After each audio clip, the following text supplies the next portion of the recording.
বাংলাদেশের যে লক্ষ্য ছিল একটা পরিপূর্ণ অর্থনৈতিকভাবে স্বাবলম্বী নাগরিক অধিকার সুরক্ষিত একটা রাষ্ট্র গঠিত হওয়া এবং ভোটের অধিকার, জীবনের নিরাপত্তা, সকল পর্যায়ে মানুষের অধিকার সুরক্ষিত।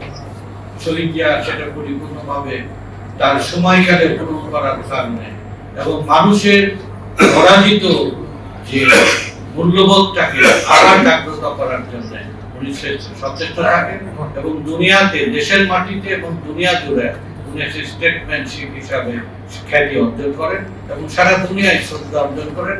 বাংলাদেশের মানুষের মনের মণিকোঠায় গিয়া স্থান লাভ করে সত্যিকার অর্থে একটা জাতীয়তাবাদী রাজনীতি করেন। আধিপত্যবাদ এবং সাম্রাজ্যবাদের বিরুদ্ধে একইভাবে উনি দৃঢ়চেতা লড়াই করেছেন। কোন বহিঃশক্তির কাছে মাথা নত না করা, জাতীয় স্বার্থকে সুরক্ষিত করা, সত্যিকার অর্থে এটাই মানবাধিকার, এটাই হচ্ছে আমাদের জাতীয়তাবাদ। এই জাতীয়তাবাদ পরবর্তীতে আবারও চক্রান্তের মাধ্যমে এরশাদ শাসন, সামরিক দুঃশাসনের মাধ্যমে আবার গণতন্ত্র, ভোটের অধিকার, মৌলিক অধিকার আবার আমাদের যেটি মেরেছিল সেখানে যায়।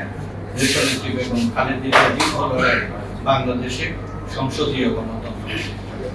এরপরে আধিপত্যবাদের পুতুলরা চক্রান্ত করে 111 সৃষ্টি করে বাংলাদেশের এই যে 30-32 বছরে অর্জিত সাফল্য এক মহলায় লুট করে দেশের অর্থনীতি বিদেশে পাচার করে বাংলাদেশের সম্ভাবনাকে হ্রাস।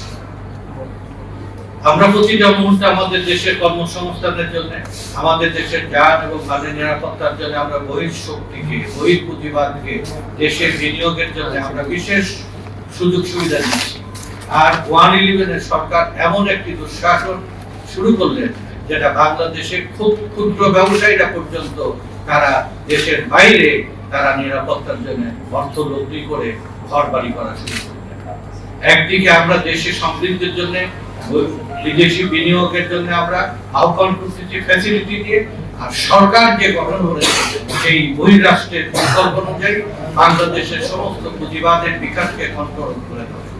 একদিকে জাতীয় পুঁজিকে কন্ট্রোল করে, আর একদিকে লুটেরা কালো টাকার সুযোগ সৃষ্টি করে। যে কালো টাকার সুযোগ সৃষ্টি করতে যায় বাংলাদেশে দুইটি সংকট দেখা যায়। একটা হচ্ছে নৈতিক মূল্যবোধ, আর হচ্ছে শৃঙ্খলা ভেঙে পড়ে। বাংলাদেশে আজকে দীর্ঘ লড়াইয়ের পরে 24-এর গণবিপ্লবে আমরা 17 বছরে এই ফ্যাসিবাদের বিরুদ্ধে লড়াই করে আমরা অনেক এখানে মানবাধিকারও ছিল না, ভোটের অধিকারও ছিল না, জানমালেরও নিরাপত্তা ছিল। আমরা নতুন করে পুনর্গঠনের জন্য মানুষের মধ্যে একটা আস্থা এবং সম্ভাবনা, এই আস্থাটা হচ্ছে কোন শক্তি, অত্যাচারী শক্তি তারা চিরদিন টিকে থাকে না। দুনিয়ার বহু ছাত্র অভিজ্ঞতা হয়েছে। তারপরে বাংলাদেশে এমন একটা পরিবেশ তৈরি করেছিল, ভারত 3 দিকে বেষ্টিত এবং দেশের মধ্যেকার সেই হেলমেট বাহিনী, বেউনের বাহিনী আর নিয়মিত সরকারি সব বাহিনী মিলে বাংলাদেশে এখানে চরম ভাবে পদদলিত করে মানবাধিকার, মৌলিক অধিকার, ভোটের অধিকার এবং জাতীয়তাবাদকে এবং মানুষের সম্ভাবনা। এর বিরুদ্ধে যে দীর্ঘ লড়াই চলেছে, 17 বছরে অগণিত মানুষ জীবন দিয়েছে। সবচেয়ে বেশি এখানে কষ্ট স্বীকার করেছে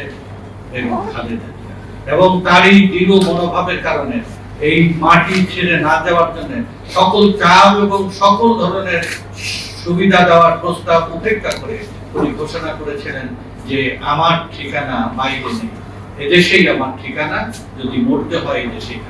এই যে দৃঢ়তার সাথে উনি মাটি কাঁপে করেছিলেন, মানুষকে শক্তি জুগিয়েছে, উৎসাহিত করেছে।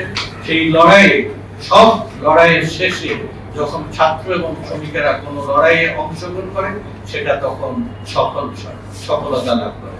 সেটা 71-এর মুক্তিযুদ্ধ, 69-এর গণঅভ্যুত্থান, 90-এর গণবিপ্লব, 24-এর এই গণঅভ্যুত্থান সাফল্যের জন্য শ্রমিক ছাত্রদের মিলিতভাবে রাজনৈতিক শক্তির পিছনে যখন এই 24-এর এই বিপ্লব আমাদের মধ্যে নতুন করে একটা আস্থা তৈরি করেছে যে আমাদের সত্যিকার অর্থেই জাতীয় মুক্তি, গণতন্ত্র, ভোটের অধিকার, অর্থনৈতিক মুক্তি এবং সত্যিকার অর্থে একটা জাতীয়তাবাদের যে সাফল্য, সুফল এদেশের নাগরিক যেন ভোগ করতে পারে, সে একটা পরিবেশ তৈরি করেছে। এই পরিবেশের পাশাপাশি যে কালো শক্তি কখনো কখনো দৃশ্যে আসে, বেশিরভাগ সময় দৃশ্যে থাকে। আমাদের যতক্ষণ পর্যন্ত আমরা শোষণ, বঞ্চনা, নিপীড়ন, দুঃশাসন থেকে এই জাতির জনগোষ্ঠীকে মুক্ত না করতে পারবো, আমাদের লড়াই অব্যাহত থাকবে।